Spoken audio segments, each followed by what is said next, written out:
What questions should partners ask each other before getting married? Desire for children, financial literacy and responsibility, parenting style, life goals, spending as much time playing video games as possible, travel, partying, being hermits, whatever. If you know those things, neither of you are abusive, and you can tolerate each other's level of household cleanliness, you are off to a decent start. You can tolerate each other's level of household cleanliness. This is huge. My boyfriend tends to be messier than I am, but I have the closet, he has the dresser, and we have double sinks in the master bath. Both those things have saved countless arguments, but our system works perfect for us. If I got a great job offer in another city, enter distance here, state, province, country, etc., would we move there? If you got a great job in another city, would we move there? Why or why not?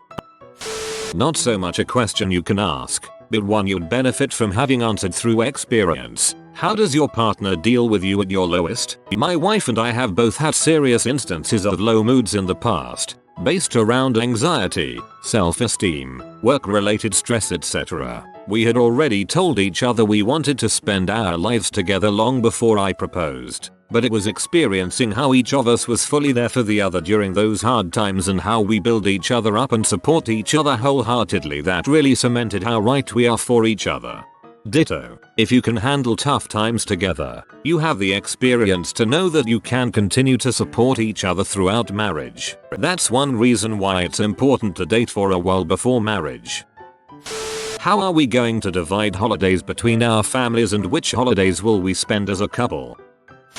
Finances. I'm not saying it is a complete deal breaker, but if someone is constantly behind on bills, in debt, and the other person tracks their checking account down to the last penny, they may have issues throughout the marriage, or may decide that one person is responsible for handling financial aspects of the marriage.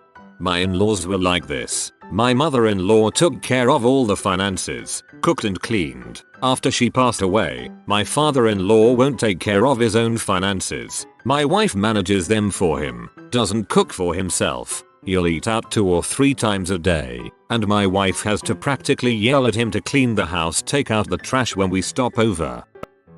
What are your fighting rules? How can I show you respect even when we disagree? What is never okay to say or do when we disagree? Do you need time space after a fight, or do you need comfort? The first couple years of dating could be bliss with little to no fighting. However, marriage is for the long haul and you will fight and go through crap together. It's important to set ground rules for it and adjust if needed. My parents always had the rules of no name calling, and don't bring up divorce if you don't really mean it. I've incorporated those to my own relationship. Whether or not you really want children. People hold that against their and even children all the time. Have a friend who recently got engaged to someone who really wants children, and he never, ever wants kids. She thinks he'll change his mind, and he says she'll change hers. She is just young and hasn't thought it through. It's going to be a disaster. Not a question, but pay close attention to how the other person acts when they don't get their way or are upset. Also, do they rely on you for their happiness or excitement, or are they mostly independent? A little reliance is healthy. Too much obviously becomes a burden. Second that, if they can't bear for you to be in the next room doing your hobbies or work and insist you be next to them doing nothing so they're not lonely, that's a serious problem on many levels. My husband was shocked and dismayed that after knowing each other for years, he only discovered in the grocery store last week that I hate carrots. I mean, I just thought he knew. So, if something is really important, like a love of carrots, and you will need to change all the dinner plans forever so that one of you can continue to eat cooked carrots without the other person having to taste their soggy tree flavor, make sure to have a nice sit down in a relaxing, non-judgmental environment, and talk that stuff over before the wedding. More carrots for him. Score. What temperature do you like the air around you to be? Simple solution. One of you either puts on more clothes or the other takes more off. Do you actually like me enough for me to marry you? Because a lot of what I'm seeing, people get married not because they love each other, but because why not? And I don't think I need to say why that's a bad idea. What do you consider cheating? Some folks think getting a lap dances isn't cheating. Could be hanging out with a friend of the opposite sex. Could be a hug. Really good to avoid blow up arguments later though by having this defined. If anything seems obvious to you, then you definitely need to spell it out to yourself. It's not obvious to them. If things get financially tight, what should we remove from the budget first? How's your credit? Do you have any debts we haven't talked about? And if you don't love the answer to either of those, or really even if you do, how do you feel about a prenup? If I had any kind of significant assets, property, investments, stock, business, etc., there's no way in heck I would get married without a prenup. If you don't, you're just setting yourself up to get fricked over in the event of a divorce. People should really be honest about their sexual compatibility before marriage. The stories on our dead bedrooms are heartbreaking. If we get divorced, can I keep all my pension? Prenup. I think before getting married it's important to find out what kind of relationship you really want, and if you are truly willing to commit to that lifestyle. Too many marriages end in infidelity, which could have been completely avoided had a couple been honest from the beginning. There is absolutely nothing wrong with an open, monogamous, or whatever kind of relationship you want, so long as you establish the guidelines and are 100% honest with each other. Hiding your true feelings will destroy you both. Why do you want to be married?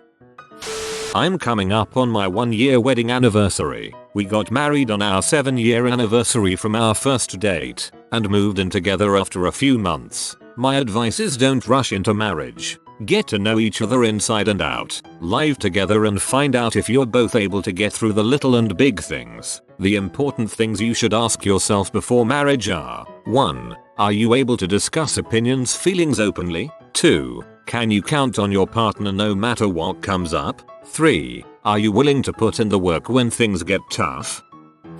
Best advice I have read and my wife and I use is the following: if there is a problem, I wife are independent of that problem. I am not the problem even if it is in my space or seems to be created by myself wife. It is the partner's duty to point out the problem, isolate it, and extract the other to the other side of the fence so that the wife and I can face the problem together, chart a course and stick together. In other words, any problem in the marriage is my wife and I against the problem. Even if we are the cause, we are a team and should work together against problems instead of blaming each other for it. I must say that it actually works really well. Certain things like infidelity and unforgivables don't count as problems.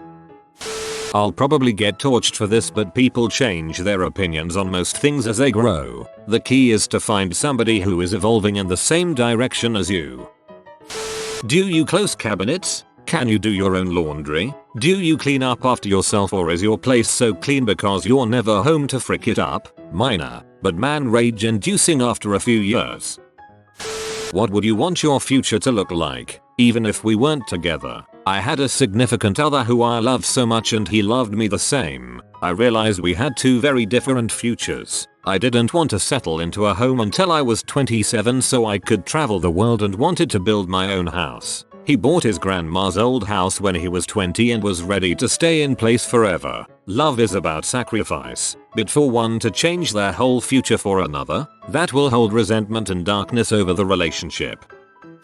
Sexual compatibility is huge in any relationship. If this is off, then hopefully it's been addressed long before marriage, but sometimes it's an elephant in the room nobody wants to discuss. If one partner is high libido or has a kink the other isn't into and the other could take or leave sex, then it will inevitably lead to problems and should be discussed in detail before marriage. It would have probably saved mine if we had just had an honest discussion early on. Birth weight and head circumference at birth. Didn't find out my husband was a monster baby until we were married and I was in my second trimester of pregnancy. I love my baby, but having a 10 pounds 4 ounces baby was, well, less than comfortable. Not so much a question, but I highly recommend anyone wanting to marry someone to live with them for a while first. Some people have habits that you might not be able to tolerate, and some habits might not arise when you just stay the night at their house twice a week. Can back this up. I got some weird looks from older women at work when I moved in with my boyfriend earlier this year. We've been together 9 years, but oh no, you need to get married first. It just seems like a dumb backwards way to think about it. Will we be a Twizzlers or Red Beans household? How many t-shirts should a person have? You may both have extremely different answers to this. You have been visited by the wealth rat. Subscribe in 12 seconds and he will share his wealth with you. Thanks for watching. If you are new to the channel, you can subscribe. I publish new videos every day. Until then, check another video, or don't. Either way, have a great day you magnificent people.